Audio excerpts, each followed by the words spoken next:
had that one Richard Flanagan novel on my bookshelf for about 7 years. And I've been like, I'm going to read that. I will read it. And it hasn't Well, I happened. can give you, if you want one incentive to read it, there's a phrase, I assume you mean the narrow road to the deep north. Yeah, that's the one. Bad with names. There's a scene in it which was nominated. Only good books are ever nominated for this award. The Bad Sex in Literature.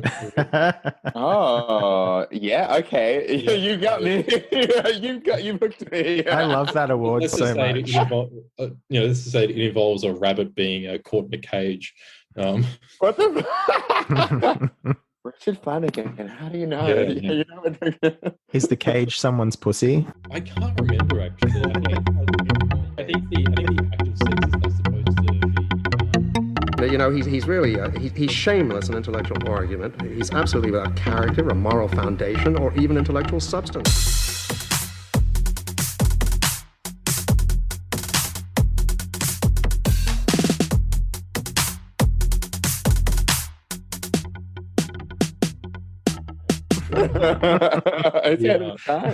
To bring it back, segue. Will Self has actually I think he's won the award a few times. Hey. He's been nominated quite a few times. Oh, all right. Look. And now having read that novella, I can see that. I can see that. Oh, yeah, this story is a tame. So I think the reason why I primarily chose this story is I think one of my primary interests in terms of contemporary fiction, and we talked about in the sort of first half of the podcast, I guess, has to do with literature that tries to engage with the present, particularly like through advertising, through television, through cultural spheres, impacts on the way we think, the way we interact in the world. And Self stories, particularly from this novel onwards, so the story that I sort of chose was Prometheus from his collection Liver. And all the stories in Liver are effectively about the liver itself. And there's a great sort of scene in this novel where or a great description in this novel where he sees London itself as being like a liver, sort of getting rid of the toxins from the city like constantly over and over and over again, but also going into liver failure and constantly sort of, in a sort of state of like jaundice and stuff. And it's the same throughout this collection. And sort of they are interconnected in a number of ways, but I think this story is sort of one that really gets into the way that advertising impacts us. But to give you a bit of background on Self as well, he's sort of described by or seen as kind of a heir to those enfant terribles of British letters like Martin Amis, and I wouldn't call J.G. Ballard a enfant terrible, but his fiction probably was to a certain extent. And those are sort of, he's working in that sort of vein of British fiction in the 90s of his debut short story collection, The Quantity Theory of Insanity. And he's very interested in those sort of like people like R.D. Laing and that sort of psychological movement, new way of psychology, I guess.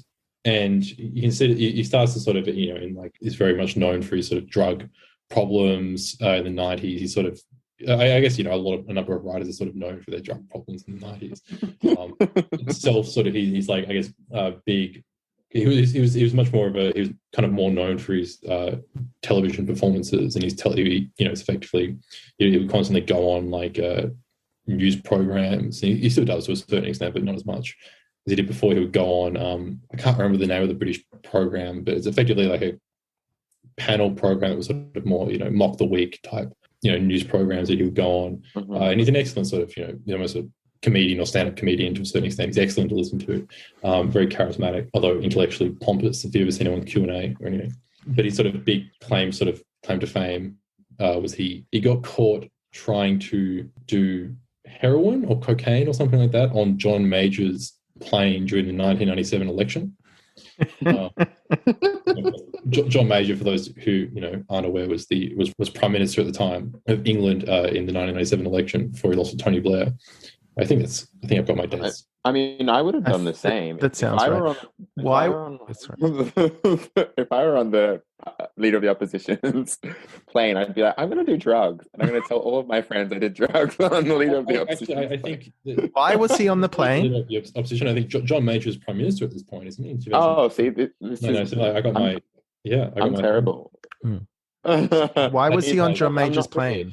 Because he's also a political journalist as well. So so he was just... He's sort of more known in Britain at this time for being a journalist and being a novelist and short story writer.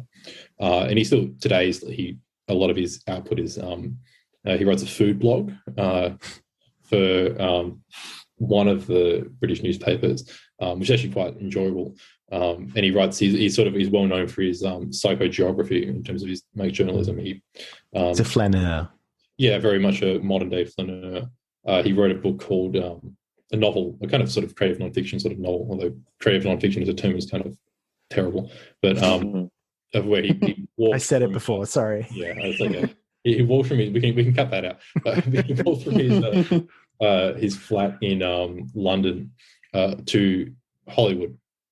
The only, obviously, had to get on a plane and stuff like that, but that was the only time he ever would use public transport or use some kind of transport apart from that. So he's very much enigmatic like that. But I think I think from Liver onwards, particularly going on to his Umbrella trilogy, which is his attempt to use modernist techniques to sort of describe and understand the way that technology and warfare work in the modern world, are some of the best novels, some of the novels that actually speak to the times, as it were, today. So, yeah. How would you explain this story, though, Prometheus? It's kind of like a rehash of the myth, sort of. Do you want to give a... I'm glad you asked. I've got a quote from the story that I feel like kind of highlights what the story is about. So it's really much about the way that in contemporary society, modern day myths are advertisements, effectively, whether in their billboard-esque fashion or in television advertisements or what you will. And so this is the section from the story where the main character and all the characters sort of have names from the sort of Prometheus sort of myth. So there's I can't remember what's the name of the big organization? It's like Zeus something, isn't it? Or Titan?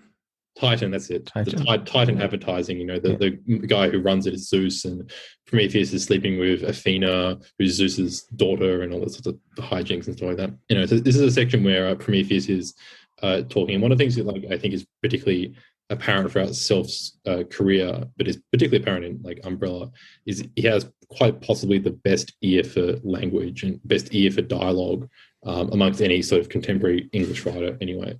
And hearing him actually read a story or read a novel, particularly Umbrella, is it's an incredible experience. He can do all the dialects and all the dialogue, all the accents in an incredible way, which I will definitely butcher here. But so he's giving a sort of. Are you going to do it in Cockney accent? You sure? How would we do without butchers, Reuben? I support you. So this is the scene where Prometheus is talking to. He's giving a sort of a pitch as well. So what we advertise, he says, is nothing much. Things and the things people do. But what we do, matey, that's the real McCoy, the full fucking Monty. See, when a punter sees what we do, likes what we do, he begins to desire our ads more than the things and the things people do that they're selling. At that exact moment, the whole fucking gig catches fire because now the punter wants ads, covets them, wants to be in that mytho-bloody logical realm where a guy can strap on a pair of homemade wings and fly, or a chick can comb snakes out of her hair, real ones, with the right kind of conditioner. Prometheus's voice, that's his weapon. What he says, well, on the page it looks like any other copy for the same old pitch, nothing for money. But his voice, it dips and soars and rides its way into his listeners. His notes are deep or high. His tone ruffles smooth. His accent posh with a straight edge or streets with a layer of posh tar. 1% of GDP, 1 poxy percent, we can do way better than that. After all, we're growing all the time, mutating, business to business, virals, naming rights for Christ's sakes. One day soon, he pauses, all eyes on him. His aptitude is such that once you're fixed on Prometheus, you cannot look away. You covet him. One of us, and I'm not necessarily saying it's going to be me, is going to figure out a way of selling advertising directly to the consumer. That what's funny is that not all of that, but part of that is one of the quotes that I picked out as well, like the thing about the punters coveting ads and stuff. I guess the thing to say about this story as well is that it kind of reenacts the Prometheus myth. So the idea is that Prometheus essentially gave, probably people know this, but Prometheus essentially gave the secret of fire to humankind. And he was punished for that, strapped to a rock, and then a vulture comes and devours his liver every day? It is, isn't it? It's every day, and it Yeah, I think recreates so. it. Yeah. Yeah. So yeah, and the same thing happens in this story, but the kind of payoff of that is that Prometheus becomes this marvelous sort of Don Draper-esque ad man, right? And part of the tradition itself is sort of working in here, and I guess this comes back to also what we're talking about in the first half of the podcast, is that one of the things that marks our society today is that we're all sort of writers in a sense. We're all sort of like immersed in writing all the time, sort of different kinds of writing. The way that the myth of Prometheus is sort of given to us a lot of the time, particularly from Romanticism onwards, is, in Shelley's Prometheus Bound, or Prometheus Unbound. I can't remember the exact one, which one it is. But the idea that Prometheus is the modern poet, right? The poet who catches the fire being like language and like brings it back to, us mortal beings and stuff. And of course, like that's what Self sort of, is working on. The modern day poet is the ad man, is the person who writes the advertisements, who writes those jingles that you can't get out of your head, just in the way you can't get a poem out of your head or something like that. And it marks the degradation of culture to a certain extent. And the sort of the payoff of the story is that, and what I think the story does so wonderfully well is that it's in the most. It's quite difficult to read on the first time, because there are so many instances where normal sort of realistic scenes suddenly turn into these fantastical advertisements that only like sort of you start to realize that eventually, like, oh fuck, I'm in an ad again. In the same way that we if we're the amount of times that we recall, like, ditties or jingles from ads, just walking around, doing our daily business. That's the kind of thing that he's trying to get at, that, we're so ensconced within advertisements that, they just sort of pop up. And, this kind of technique. And then by the end of the story as well, Prometheus, it comes full circle, that Prometheus sort of realizes that his life has become an advertisement right at the end of the story.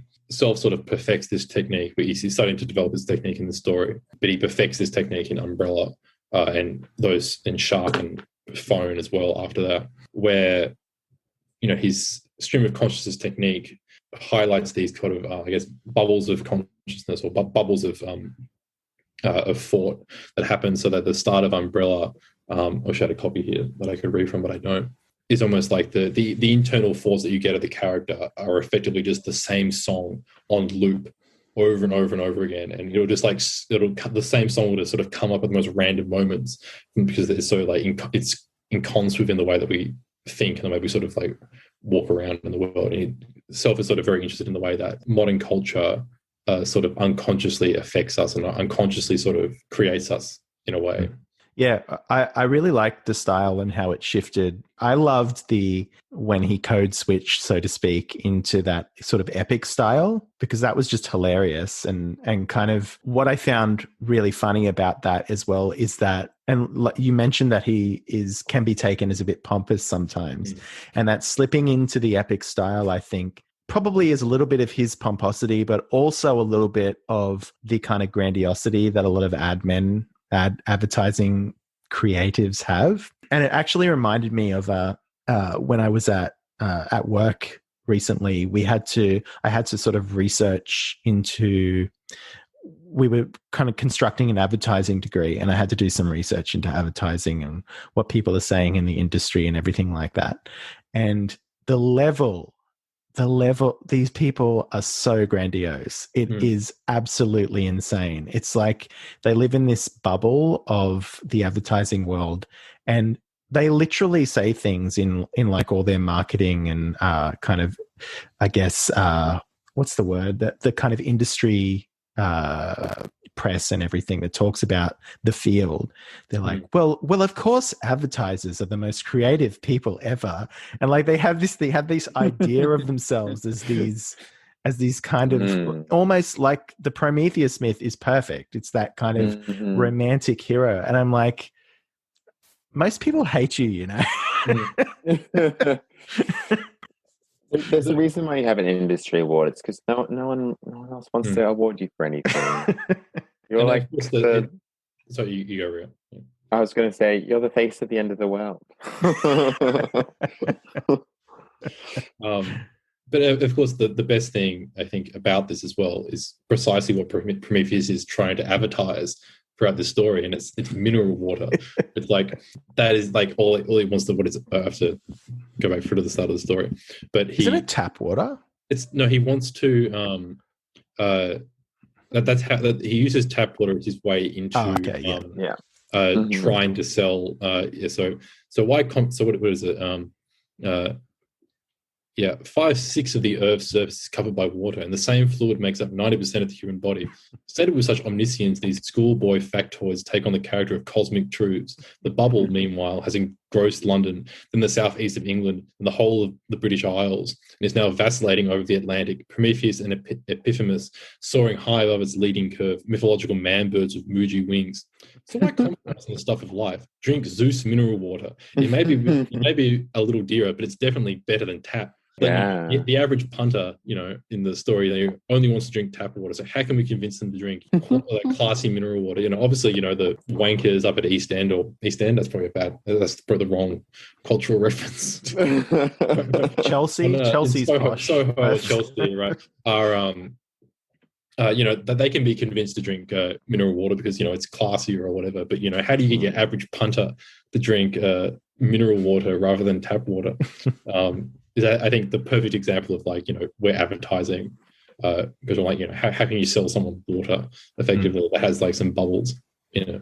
Yeah, and people do. I don't understand. I'd never, unless I'm absolutely desperate, I never buy bottled water. What is the point of that? I have this kind of, and I think I got this from my parents. This kind of immigrant suspicion of this idea of bottled water, because I'm like, they're just filling it up in the tap, as if it's from Mountain Springs or whatever. That's so funny. I work in an Italian restaurant, and we have a lot of European customers, a lot of Italian customers as well. And as a representative example, I was serving a table the other night, and they wanted a small bottle of sparkling water for their child who was 3 or 4. And they were really upset that it cost $4.50, $4.50. I was like, well, I mean, I can get you tap water. And oh no, not tap water. I was like, what? I was like, your child is 3. You're forgetting, Rio, that tap water has fluoride in it and turns us into mind controlled. Oh yeah, I forgot. I mean, I'm from Queensland, where we didn't have fluoridated water until 2009. So let me just tell you, fluoride works, honey. Go look at Queensland. Well, I'm from Queensland. I'm from Queensland as well, and we did actually have it in North Queensland. Oh, so there you go. Not in Brisbane. Wild, not in Brisbane. Yeah, I really liked as well in this story the Zeus character, and clear. I don't know much about this, but it's clear that he's Richard Branson, right? That's the reference that he's going for. I'd imagine so. Yeah. So, and I actually remember this time when this story was written, and remember when, I don't know if you guys remember this, Reuben, you might be too young, but Richard Branson was everywhere doing his stupid stunts and and it was just everyone would be like, oh, isn't he cool? And it's like, no, he's just advertising shit. I hate this. I'm like, no, he's a nerd. He's a weird nerd man who's showing off his big dick everywhere. I'm like, okay, we get it. and I did like the sort of resonances there with Zeus, who is ubiquitous in the Greek mythology, right? It was almost like that period of time where there was always a fucking news story on Richard Branson, drinking. So I mean, it's Bollinger in a hot air balloon or something, Sorry, I was gonna say, I feel like Elon Musk has filled that niche. Yes. I mean, he's a Superman who can do everything. Who's fucking everywhere. And fucking everyone. And his child is an equation. His child is an equation, and his wife is his daughter. His girlfriend's his yeah, I don't know about you, Rio, but basically the quotes that you picked out, Reuben, were the ones that I picked out because I think they're the most sort of representative of what the story's trying to do. I hadn't picked a quote out, but after you said it, I remember thinking that was when the story kind of clicked for me, and I was like, okay, all right. As for the story itself, it's not for me. It wasn't for me. And I started to read it a second time and was like, I'm gonna let the boys let me know what they think about this one. Yeah. I mean, I I love hearing what you have to say, Reuben, because when I got to the end of the story, I was like, I got what he was going for.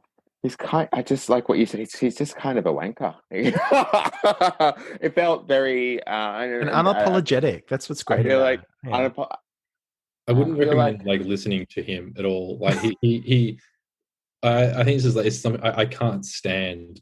I used to be able to sort of be okay listening to him, like, you know, as a political commentator now, but he's become unbearably insufferable a lot of the time. Like he did a is he a Ramona? I don't know. It's some things, but he well, not quite that bad. No. Much more. He'd probably eviscerate poor Ramona. But no, I mean like Remainer, but moaning about remaining in the European Union. That's that's the term. Ramona. I thought you were talking Ramona Cabal. No. Yes, actually, he's very much a Remainer.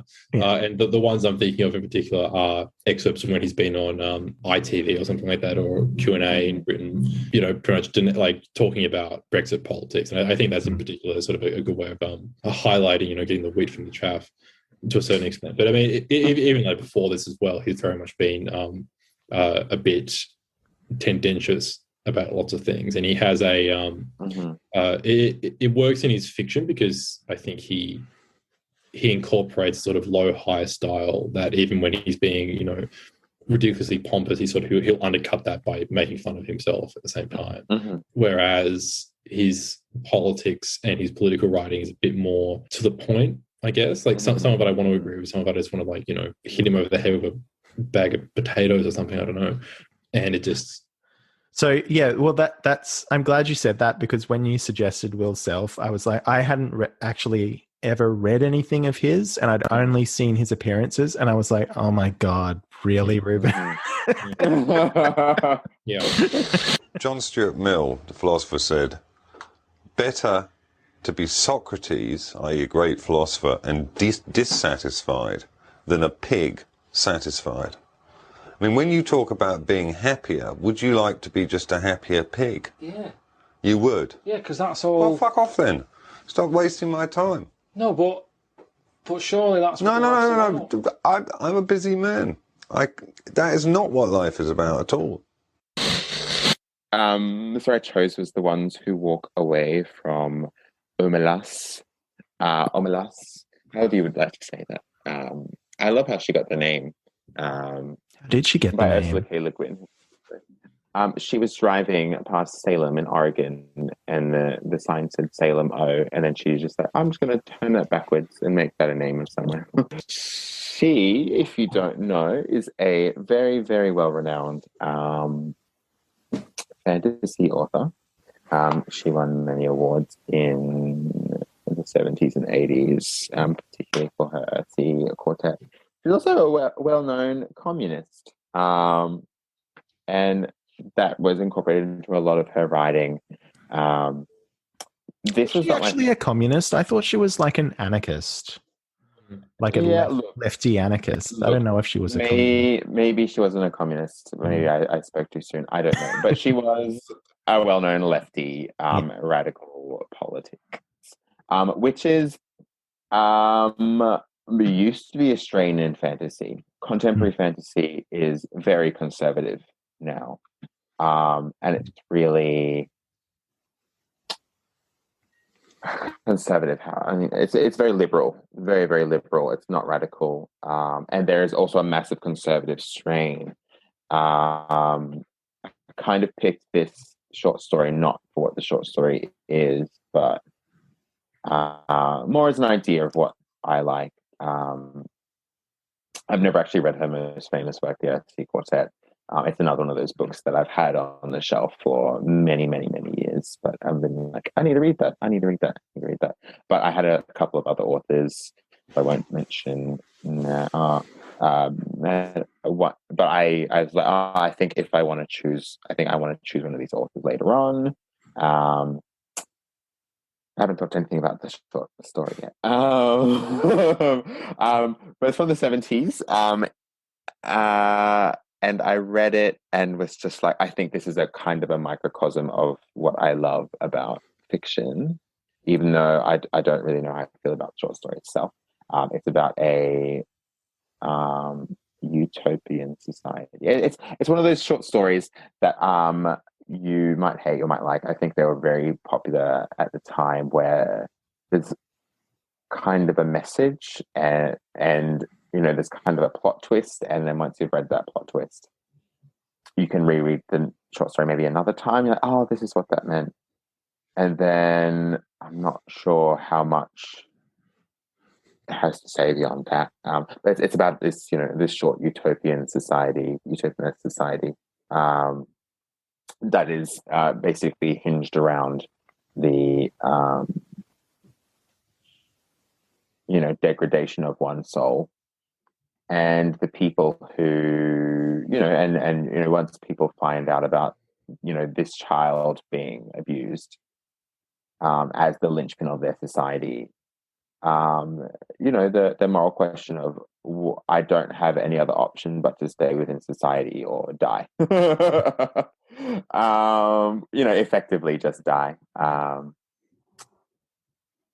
And I guess I thought that was really beautiful and powerful upon first read. I guess that goes back to what I was saying to you, Reuben, about the question of, it asks questions but is not confident in any answer. It's not trying to answer anything, it's trying to ask questions. I think that the best fantasy that I've read has that element. I think I was a little contradictory with what I said there. And that maybe I do find this deeper. Oh my God. The best fantasy that I read has that element of using this fantastical world as metaphor for the real world and asking questions. What do I believe? Would I do that same? Would I be one of the ones who walked away from this magic, beautiful city? So the if you haven't read the story, essentially the utopia relies on the suffering of this one child who is in basically abject misery. They live in like a tiny little room, and the title of the story, The Ones Who Walk Away from Omelas, what I find really interesting about that is that the way she talks about it is there are so few people who do that. She's remarking on a very rare occurrence. And it is a little bit ambivalent, or maybe not, that perhaps this is a contemplation on kind of moral courage, that so few people have it, and that, but maybe not. I don't know. It's ambivalent. Like it's very philosophical in its way, in that it posits this utopian society that it relies on this one particular thing that people know about and accept in that society, but the society is so good that they allow it to keep happening. Whereas the people that it's talking about in the title, The Ones Who Walk Away, basically can't hack it anymore, and they leave the society to an unknown. So I think the best kind of like fantasy, or the best kind of moral fantasy or moral science fiction, is precisely it gives you almost ambivalent alternatives, right? It's why I've always sort of preferred or found like Brave New World more relevant than 1984, because also it's more accurate too as well to modern day society. But no one is. And it's scarily accurate, actually. And I think that this story kind of it's not quite doing the same thing, but it's working sort of same sort of vibe. Is that the problem with Brave New World and why it's actually scary and why it poses a moral dilemma is that the alternative society, the utopian society, is what many people would actually consider a utopian society, right? It's like it's the best world that we're going to have, whereas like 1984 is like, it's just no one actually wants to live in 1984, but people will actually live. If you like the land of the savages in Brave New World, most people would actually take the. I remember doing when I studied in high school, like the teacher asked us, who would rather live in the world of the savages or the world of like this Brave New World, the world of Ford and sexual pleasure all the time and everything. And over half the class suggested like would want to live in the world of Brave New World rather than Shakespeare, reading Shakespeare all the time, suffering a human sin, everything like that. And I imagine that that was not that long ago, but I imagine that the majority of people now that would probably be 75% today, and that's worrisome. But in terms of like this story, I guess it's kind of a in a reductive sense, you could say it's an allegory of Christ to a certain extent. That's interesting. Well, I get what you're saying there, because it's like the scapegoat mechanism, which is essentially the basis of Christianity. But it's also not that as well. I mean, it would be too reductive to suggest that it's just an allegory for Christianity. I think in terms of if we're going to pick out lines from the story that I like the most, is that the structure of the story like works quite well, because it's kind of and Le Guin does this in a lot of different stories, and it's kind of it's a fantasy sort of trope as well. It's not like she's invented this, but you have the outsider coming into the new society. Is that what happens in Thomas More's like Utopia as well? This is a standard sort of utopian type of trope, and the outsider doesn't really understand why everyone's sort of like happy all the time, and he's trying to sort of investigate why is this the case. But he's kind of like ambivalent about it as well. He says they were not simple folk, you see, though they were happy. He tries to he uses like almost like contradictory terms all the time to try and describe these things. And then you get the sort of the shock of the child, which is sort of given off in matter-of-fact language, in language that is actually no different to the rest of the way the story is described. And you have a kind of and I think this is where like the ambivalence comes in that you were talking about, Matt. It's like kind of right at the end, like in the third last paragraph, you have after all the sort of descriptions of the child are sort of given, and you get the descriptions of people coming in and seeing the child as well, and looking at the child as almost like a rite of passage, like going into a maturity or something. And you get Le Guin's narrator being like, theirs is no vapid, irresponsible happiness. They know that they, like the child, are not free.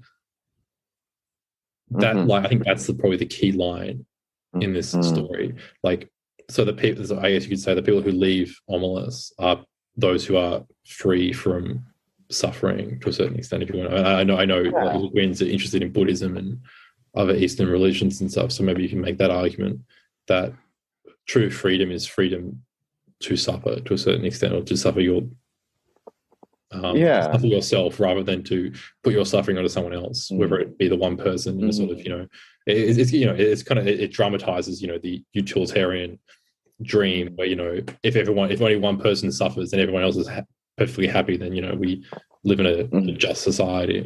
But that doesn't mean you're free in a sense. It's sort of you're still in happiness, you're bonded to unfreeness or something. But I don't know. There was like a meme going around recently, like what was like, I saw it on Facebook and Twitter, where it was like, oh, how did you get radicalized? Like, when did you get radicalized? And that's what that was like the first thing that popped to my mind when I read through this. It was like, it felt like an analogy for radicalization, particularly if you are in the Western world where we effectively live in this liberal utopia.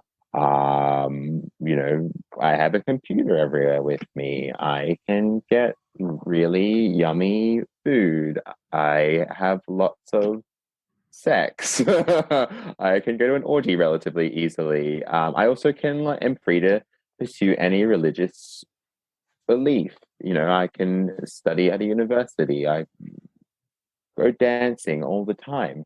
And all of these things are, obviously, this is a very obvious statement. These are dependent on, the atrocities that our government commits every day.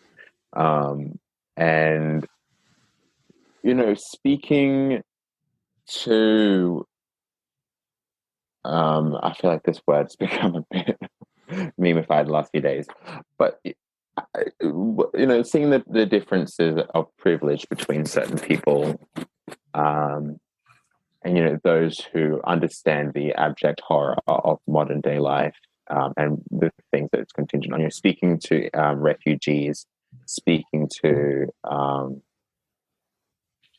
those who are homeless or going through poverty, and speaking to a law student at the University of Sydney, to like little Tony Abbott in the making. the little Tony Abbott's in the making, indeed. That's my housemate going down the stairs. Even or say, for example, even this is probably better, I'm mixing things up, watching that law student speak to that refugee, and really like, oh fuck, the world's fucked. I'm gonna go to Guzman and Gomez and get a fucking burrito. Yeah. Well, that's the interesting thing about it, because that's it. In that analogy, that person is a citizen of MLS, so they're just carrying on. They know about the suffering or whatever, just carrying on with their lives. But in terms of, I like that you said the whole idea of radicalization, because who is the radical here? Because I actually don't think that leaving the city is the radical thing to do. And I guess she's asking these questions on purpose. So it's the point of the story, because I feel like leaving the city is the grill pill. You've heard of the grill pill, right? Like I just want to tap out of all of this and I just want to grill. Yeah. I just want to get like, I feel like that's and they never come back. They never integrate into the society again. They go away forever. Yeah. So is that I don't know that's the radical movement. Well, what I was going to say is like, sorry. No, that's no, because you've stepped on exactly, is that the ones who walk away from Omelas are not the ones being radicalized. It's the reader. At least I believe, like, I feel like that's the intention. Though you're like, you're reading through it, particularly on my second read, I was like, these people are, when I was like, I think they're going away to die because they don't ever come back. But it's like, it's that whole Sang, the Sang culture in like China, where I don't know if you've heard of the Sang culture. It's kind of like this millennial sadness that's kind of been commodified. Have you seen like the sad egg? Anyway, basically, it's like it's sadness. Like I have no power within this society, so I'm just going to lie on the floor and die. It's sort of like hikikomori in Japan. Yeah, pretty much. Yeah. And it's kind of a challenge, this short story. It's like, okay, you've realized that your amazing life is contingent on the misery of I'm minority, and the only option you seem to have is to leave. In our current world, there's nowhere to go. You can't actually leave except if you die. So what the fuck are you gonna do? Go to Mars with Elon Musk. Go to Mars with Elon Musk. Thank you, Matt. You you win the podcast. And I found that to be incredibly resonant in 2021, let alone 1973 when this was written. Do you have a quote from the story as well? I feel like maybe to heighten this point that you're making. It's sort of like near the end of the story after they've talked about this, where LeGuin's narrator sort of was like, they feel disgust. Actually, let's just start from the top of the paragraph.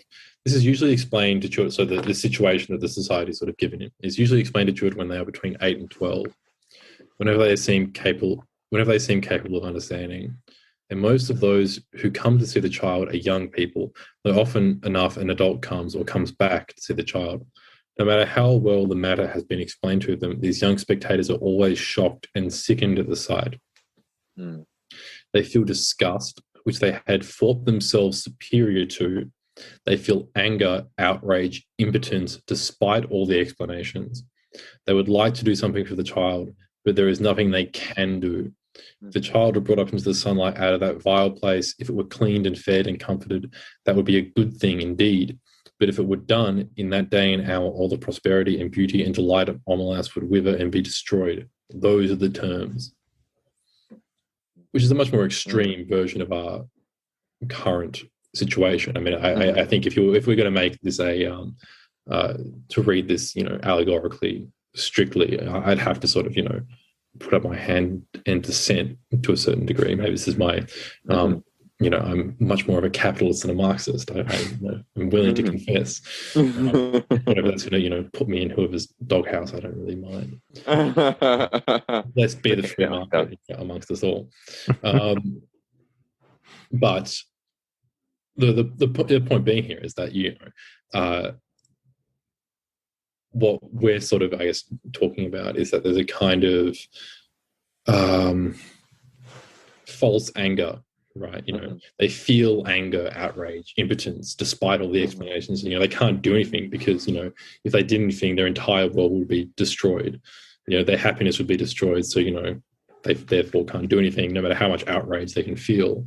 And I think that is emblematic of a certain kind of viewpoint. I wouldn't, name names or anything, but I'm sure you can tell where I'm going. I have an idea.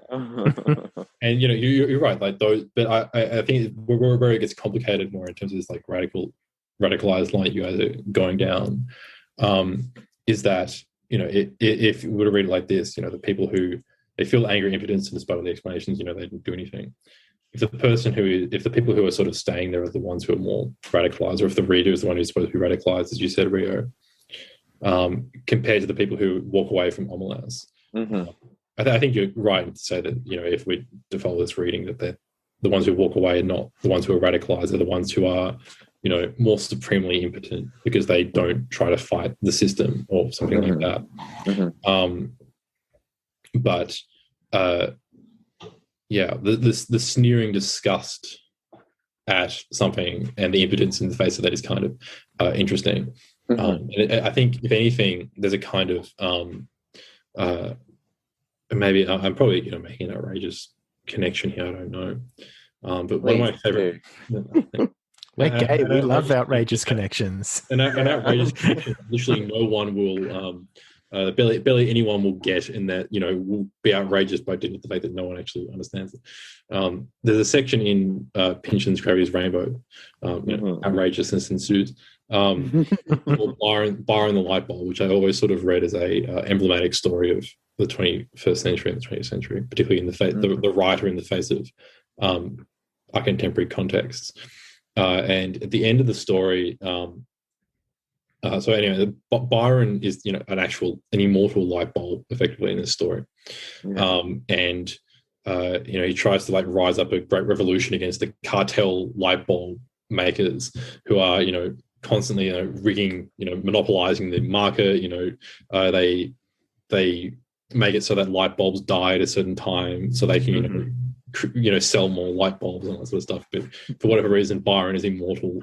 A very sort of romantic sort of Lord Byron-esque. That's why he's named that. Tries to create a revolution.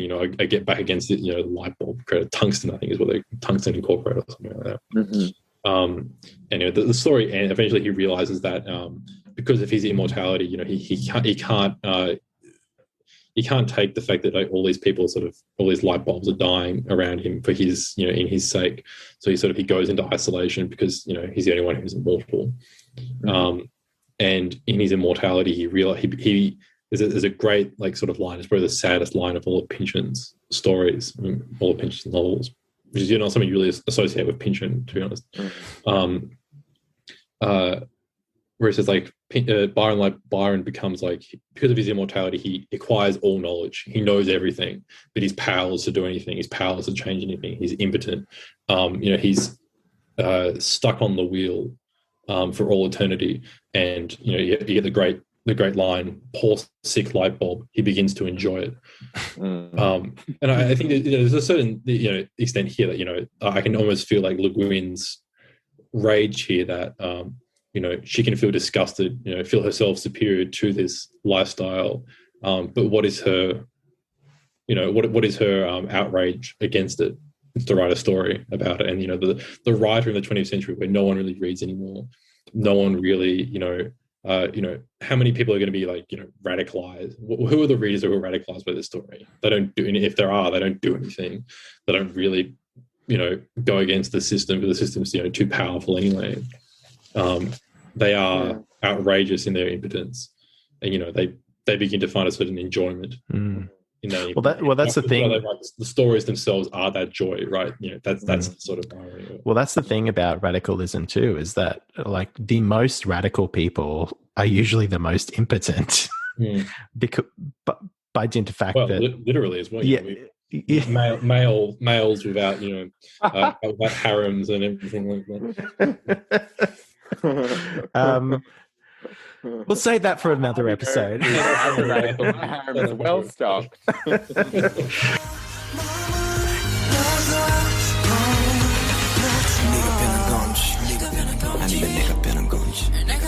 이 순간 흐르는 시간조차 미워 우리가 변한 거지 뭐 모두가 그런 거지 뭐 그래 네 네가 넌 떠났지 마 단 하루도 널 잊은 적이 없었지 나 솔직히 보고 싶은데 이만 너를 지울게 그게 너 원망하기보단 덜 아프니까 이날 풀어내본다 연기처럼.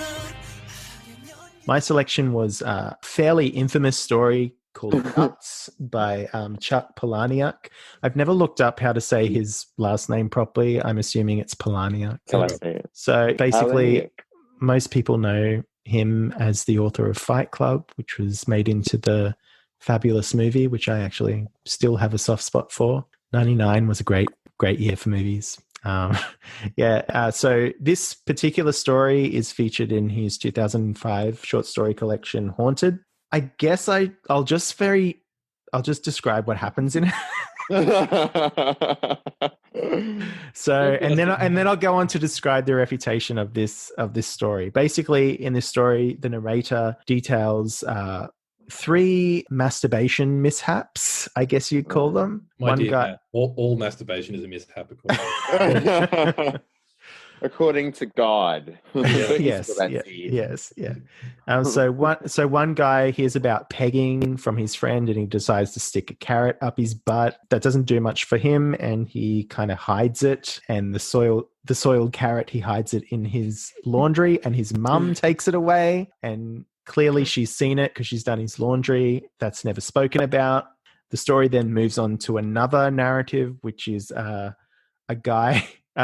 It's called Sounding, for those who don't know, which is he gets a oh, you didn't know, Reuben? I didn't know. No, basically, he gets some wax and inserts it into his urethra and has a bit of a wank. The wax disappears down his urethra and into his bladder, and he needs emergency surgery.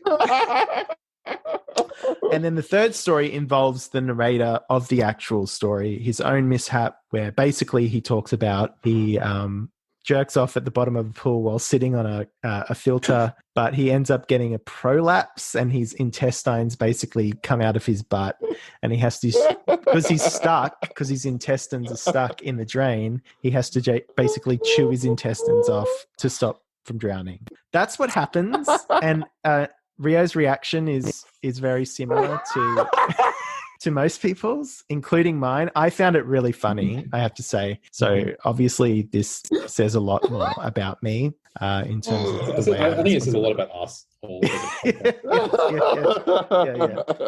I chose this story not necessarily because I love this a lot, or I love Chuck Palahniuk, or I do like him.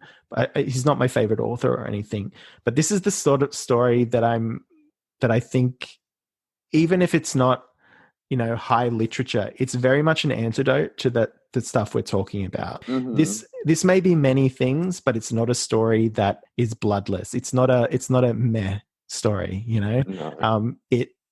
There's an affective response to it. for most people. Mhm. I remember when I first read this, I found it obviously uncomfortable, but really kind of hilarious by the time I finished it. The last story in particular is pretty disgusting. There's a bit of a reputation with this story because good old Chuck likes to read it when he's on tour, and apparently he boasts that he's had 73 people, possibly more, faint at readings of this story. I would guess that would be for the third narrative, which I think is the most, although the second one's pretty uncomfortable. If you did it for the first one, you really, you don't have much imagination. Yeah. What I like about it is the studied use of objection. So, the whole Kristeva's idea of abjection being bodily fluids getting, and kind of viscera and guts being transcending the body's boundaries, I guess, going outside of the body. But what I find interesting about this is that the first two stories are things going into the body, and then the last story is stuff coming out. So I guess that's why the last story is the most disturbing for people, because that's the one that's the most abject, I guess. It's that crossing the borders of the body. Anal explosive, one might say. Yeah, but what I want to know is, did you guys feel woozy or kind of want to faint? I don't know. I don't know about, what did you think, Reuben? I definitely find it like that. This is a really funny one. I did. And I've read Palahniuk before. I've never read this story. I remember I bought one of his novels thinking it was this short story collection, and it wasn't. And I was like, oh. I think a few years ago, I probably just would have found it funny and laugh. But in that span of time, I've had certain life experiences that I don't ever wish to repeat. And I think having had those life experiences and kind of, re-traumatized me, I still think it's really funny. But it's also just like, you have a blood test. And like the first time it's a bit like scary, like, oh, there's a needle going in my arm. And then the next few times, like, oh, whatever, I've done this a million times. But then it starts to get to that point of like, I just don't want to have another fucking blood test. That's what this story reminded me of, that feeling. You're like, because I was going to sort of say that I think maybe I guess this points to me, to Matt and I's response to this. But I think it actually points to all of our responses to it to a certain extent, in a contrasting way.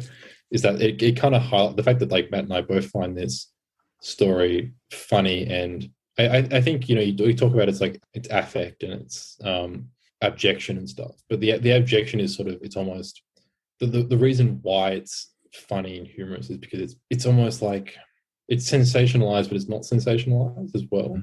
Like it's sort of ridiculous and in our hyper pornographic age, it's not very ridiculous anymore, which is why I sort of find that it's I kind of find the Palahniuk idea, or the sort of I think the idea that people fainted and do whatever reading this, listening to the story, is very much probably more of an urban myth or although there is footage of this happening. So okay, because it seems strange to me, because I would imagine that people who go to a reading of Chuck Palahniuk should know what to expect. I mean, unless you're going to get the dotting old grandma who doesn't, the Blue Rinse Brigade. Well, yeah, exactly. I mean, he's just like stumbled upon this reading, being like, "Oh, he sounds like a nice person." Yeah, that's Hey, I want to speak in defense of the doddering old grandma. Like, does that mean?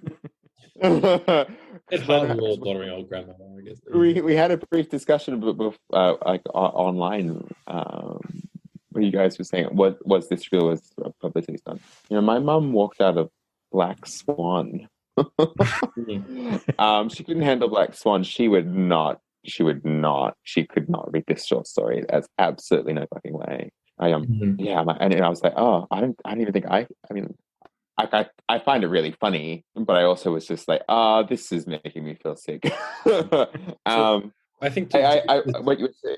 I was going to say, to get to this point, to finish this point, I think maybe one of the I can't speak for your experience, Matt, but I can speak from mine. I think the one of the reasons why the humor in the story, like, you know, occurs is partly because of the fact that the reason we're desensitized to it is not because, you know, we have all been constantly engaging in these acts ourselves. It is because we're constantly, I mean, again, I can't speak for you. Because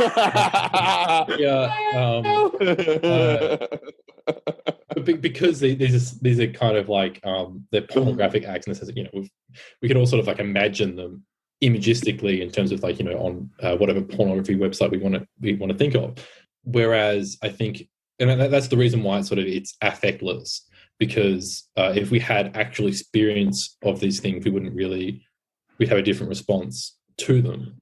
And I think that maybe like is one of the areas where like transgressiveness in fiction is at a weird sort of spot right now. The traditional sort of like argument would be to say that a work is truly transgressive. You know, a work like this is like really transgressive when all the other writing around it is staid, realist, you know, doesn't even have a sex scene or anything like that in it. And that's where it draws its power from. But today, it's comedy is from like, it's almost like it's cliche pornographic sense of itself. I mean, I don't know how much I think this story is. I think the story is, you know, probably in that class of like transgressive fiction that is just trying to be transgressive for the sake of being transgressive. I don't really see too much in it beyond that. Like, if you want to compare like someone else in terms of their transgressiveness from this sort of, you know, generation before that, but I think Philip Roth's novels, really from the 90s, you know, Sabbath Theatre, for instance, if people sort of associate Roth with like Portnoy's Complaint, and you wanted to sort of think about like making a novel around masturbation, which is what Portnoy's Complaint is, Sabbath Theatre is like next level Roth, and is like the culmination of Roth's career as far as I'm concerned. Although, you know, nowadays we're not supposed to like Roth. I don't think, you know, after his biography's been embargoed as well, which is, you know, disappointing. Didn't even get my copy of his biography.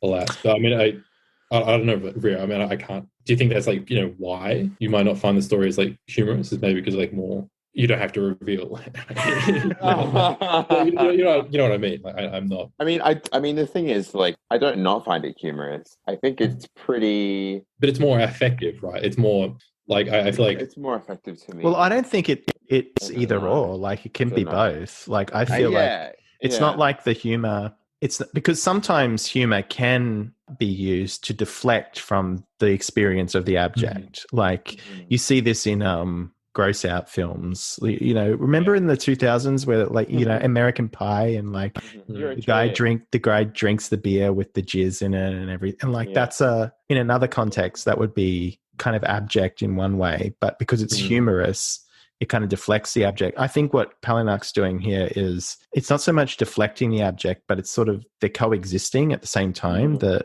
affect and the humor. I think it also, like, I mean, just to maybe extend that point a little bit, I remember hearing this argument a few years ago about how, and, you know, to go back to the World War II sort of argument again, about, you know, early novels that are trying to be realistic about World War II were unsuccessful because it was too raw, it was too, you know, obviously about World War II. It wasn't until texts like Catch-22 or texts like, what's the Kubrick film called? Full Metal Jacket? No. The Dr. Strangelove.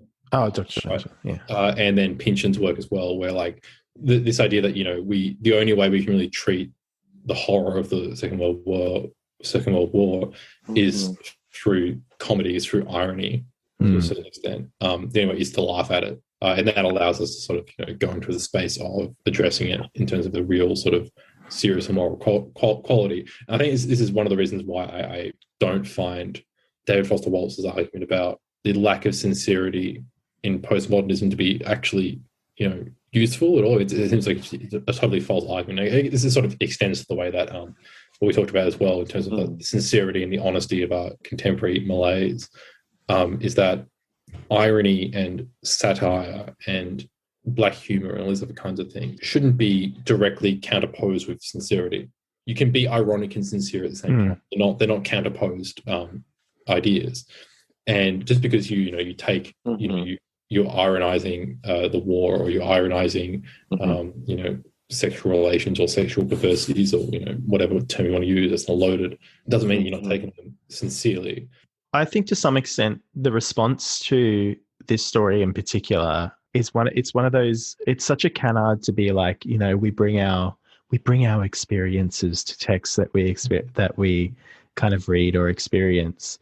But I think for this one, it's actually quite true, and we don't need to get into details here. But like, everyone's done something stupid when they're horny, right? Particularly men. So it's like we shouldn't discount our female listeners. Well, like, I'm just saying, like, I never lived as a female, so I think males are stupider when it comes to this. But so it's like, I can sympathize with people who haven't had the experience perhaps through that. Like, they identify with the things that happen in this story and go like, oh, I've done really stupid things when I've been really horny before. And so they get to it through that. They're like, and so they identify with the character and they're like, oh, what if that happened to me? And then they faint. So I think that's what's happening. That's my kind of. And so that runs counter to my idea. You reckon? Actually, no, it doesn't. No, it's exactly my idea. I'm like, sure. No, you're right, mate. Disregard that. Edit that out. I mean, it made me feel one thing that I had written here. It felt a little. I think this might actually run counter a little to what you were saying, Reuben. Not that it felt like what's the word you said? Like, it's not pornographic anymore because our society is getting so pornographic. It almost felt like it was satirizing now. Like, it feels so hokey. It feels like a little before its time in that way, where it's like, because everything is so pornographic. And I know it was written at a time of, like, George W. Bush conservatism, blah blah blah blah blah. But he's literally just being transgressive and trying to shock people because, like, I don't know. I mean, this is all my assumption, of course. That's what it felt like. He's just trying to push people's comfort levels out and just kind of a shock to the system. A post 9/11. Like, what the fuck are we doing? We're not talking about anything anymore. Can we just get back to talking about something?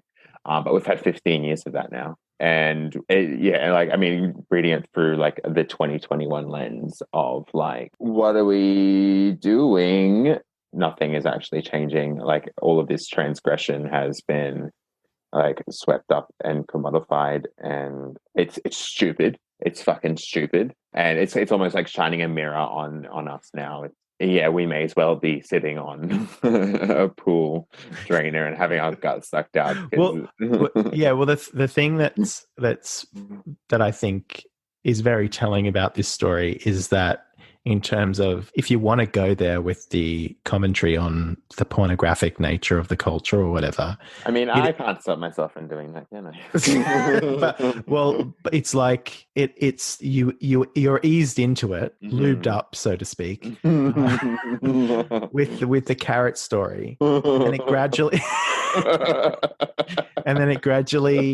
gradually is a word for it, I feel like. Well, it doesn't gradually. It just it shifts into a more extreme pornographic scene, and then the most extreme pornographic scene. Like, if you were one of those miserable Andrea Dworkin feminists, you might say that this is how it happens. It's sort of like a cautionary tale. You could read it in that way, I guess. Have you read A Little Life? No, but my boyfriend has, and he really liked it. Oh, there's a scene in A Little Life somewhere towards the middle where one of the characters has a drug overdose, and very intense the way that it's written. And that middle short story reminded me of but that kind of, when you finish the book, and like, that is the beginning of, like, as everyone knows about Little Life, it's really fucked up.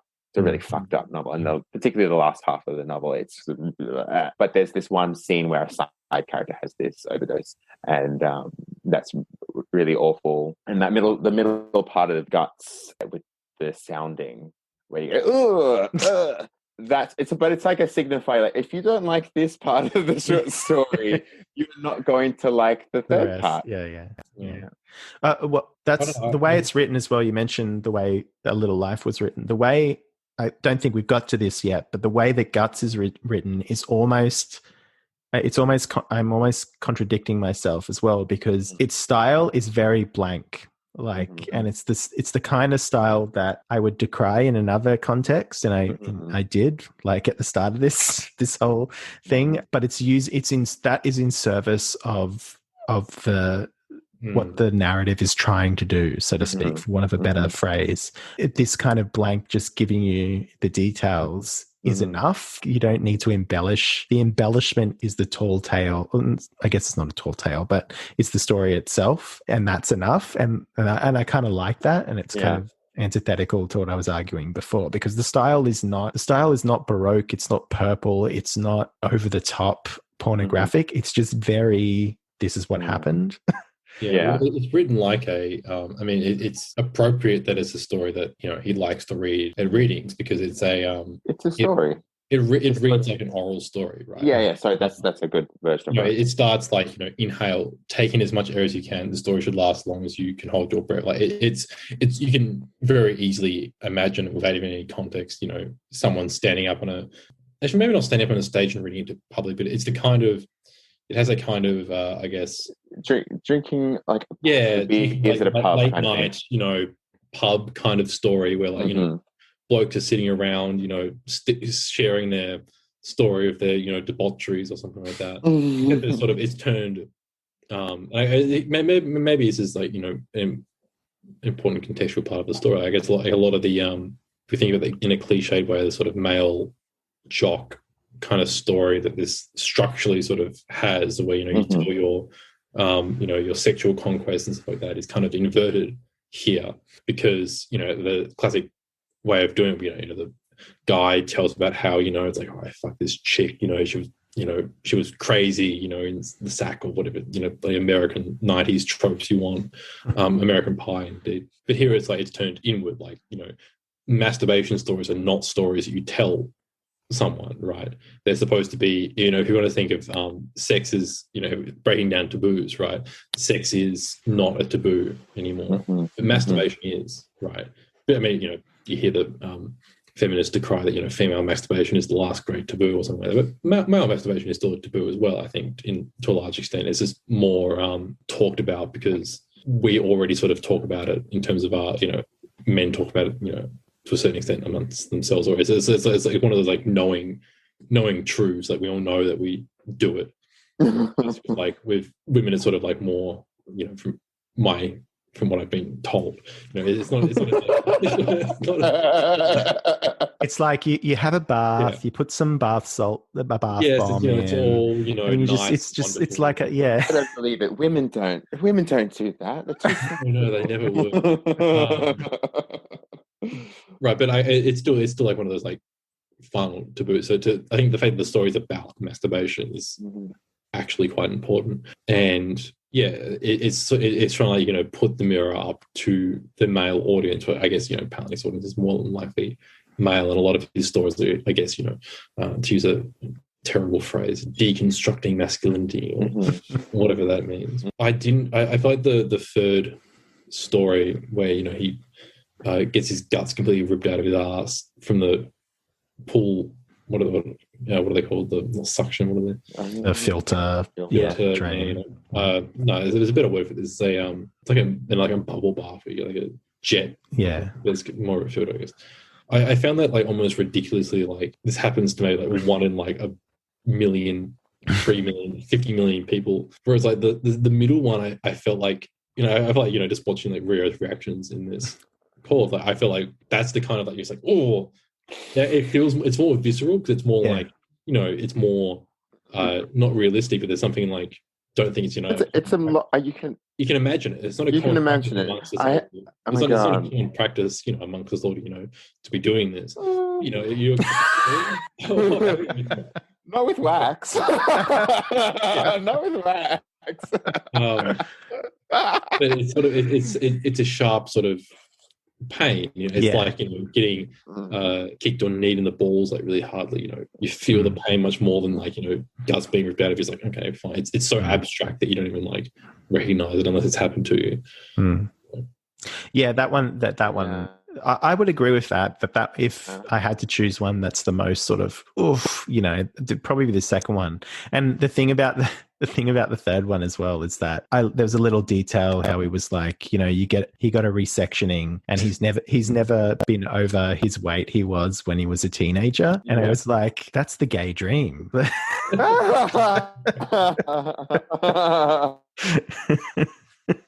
To prolapse and just be the teenage weight again. Oh my God, he can never be that thing. He'll never get swole. No. I feel like the fainting thing, I feel like the experience of the story, particularly if read by the author, would be very different. Yes. So while reading it because we read it on a screen, I first read it in a book. While reading it by yourself and having the words in your mind, rather than having read to you, because like Reuben said, it is a oral sort of story, perhaps in the experience of it being read to you, you become more woozy. more people do, maybe maybe that's a part of the affect of it. Maybe it's a performance piece. Like maybe when he does it, he has someone acting out the story next to him. He rolls the wax into a sharp little spear, or has props. Yeah, I mean, I guess if you want to listen to the story, I'm sure he's got a very good contract with Audible or something like that. And then today's sponsor of this podcast is Audible.